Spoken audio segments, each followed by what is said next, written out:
Hello, and thank you so much for clicking on this video. It's me, your host, and for today's video, we'll be learning about the unknown lives of the tunnelmen.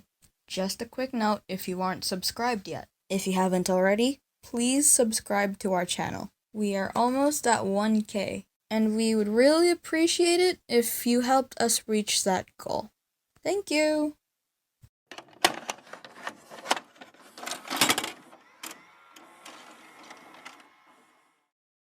According to historians, the Cordilleras was already known for its gold since the Spanish times. In fact, many expeditions were sent to the mountains where the so-called Igorot lived, but were not really able to penetrate.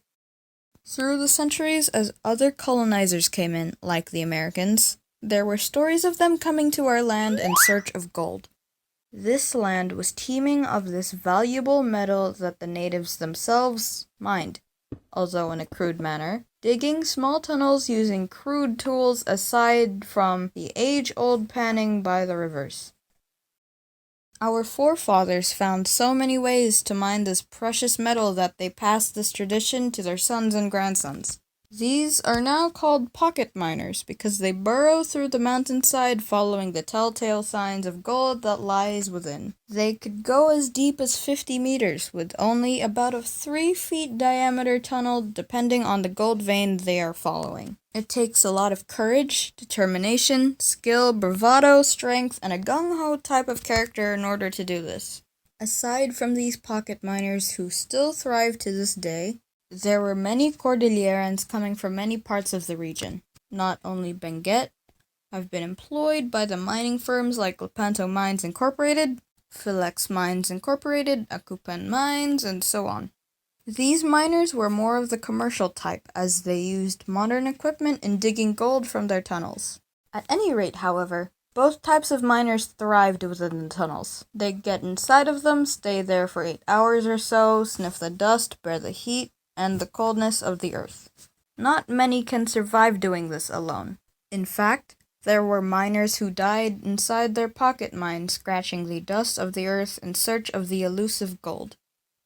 We surmise that this trait was passed on to the next generations and until now is manifested wherever Cordillerans are.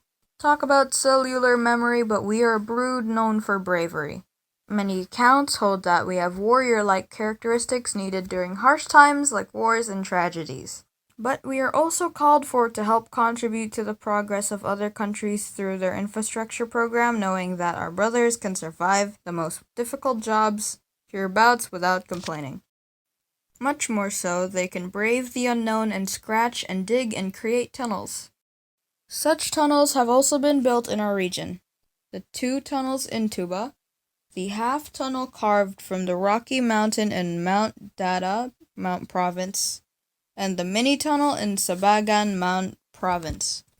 The Igorot Cordilleran tunnel boys deserve our kudos, our appreciation for carrying our name to a higher echelon. Them, the brave, the courageous, are not only seen in wars, but also during peacetime, when we are helping other countries create a name for themselves. Proudly we can say, we are a part of their history. Now I would like to introduce to you one of the 100 tunnel boys working here in Hong Kong and also a member of the Team Batcave family, Bat Igor.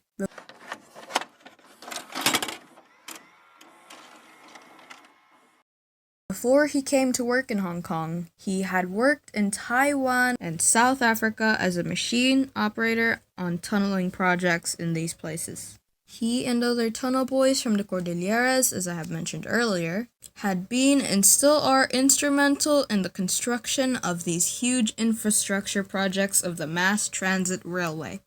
Fortunately, Igor was more than welcome to share with us the ways of constructing the tunnels. He is, as previously stated, a machine operator, tasked with operating different types of large machinery that drill the tunnels in. Before a tunnel is made, they would need to first build a shaft. It serves as the starting point of the tunnel. Once it is dug and cleaned, they may start with their main goal, the tunnel itself. According to Igor, there are 3 ways tunnels are created. The first being using a large machine called the jumbo hydraulic drilling machine. The second is the tunnel boring machine, and the third is drilling and blasting.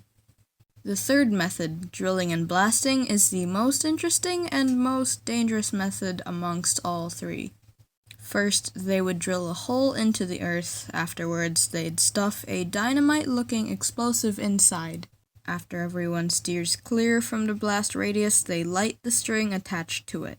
Once the spark reaches the explosive, it explodes, blasting the surrounding earth and making it easier for the tunnel boys to make the tunnels.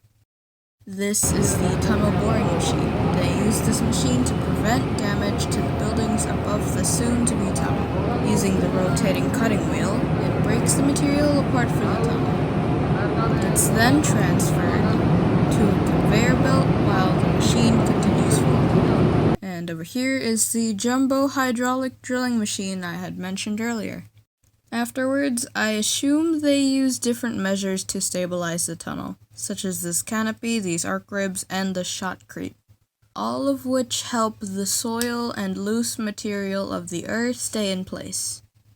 Halfway done the tunnel, here is Igor on his break, where he and the other tunnel boys go for lunch or naps. And finally, they finish the tunnel. Here they all are, celebrating once the north and south portals are met. Now, if this kind of stuff interests you and you are now interested in being a machine operator, you're in luck. Earlier, I'd asked Igor if he'd recommend being a machine operator, to which he answered, yes, I would recommend the job to others because there's not many people who do what we do. Although it is not without danger and health risks, but if one seeks a unique and challenging job, this is one of them. That's about it. Okay, bye!